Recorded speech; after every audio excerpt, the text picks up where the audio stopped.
Речиси една недела, полицијата и семејството трагаат по 83-годишниот Ристо Ѓоргиевски од Делчевското село Косово Дабје.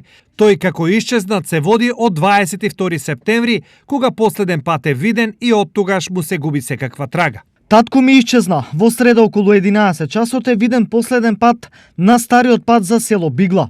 Бил преоблечен и бос.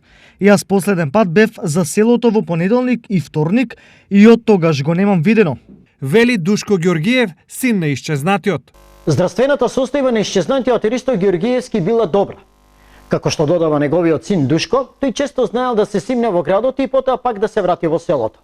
Во неделата, вели неговиот син, се вратиле заедно, пошто Душко го посетил во понеделник и вторник и од тогаш не го видел. Веќе неколку пати и детално е пребаран по блискиот терен околу Косово Дабје, како и коритото долж блиската река, но потрагата не даде резултат.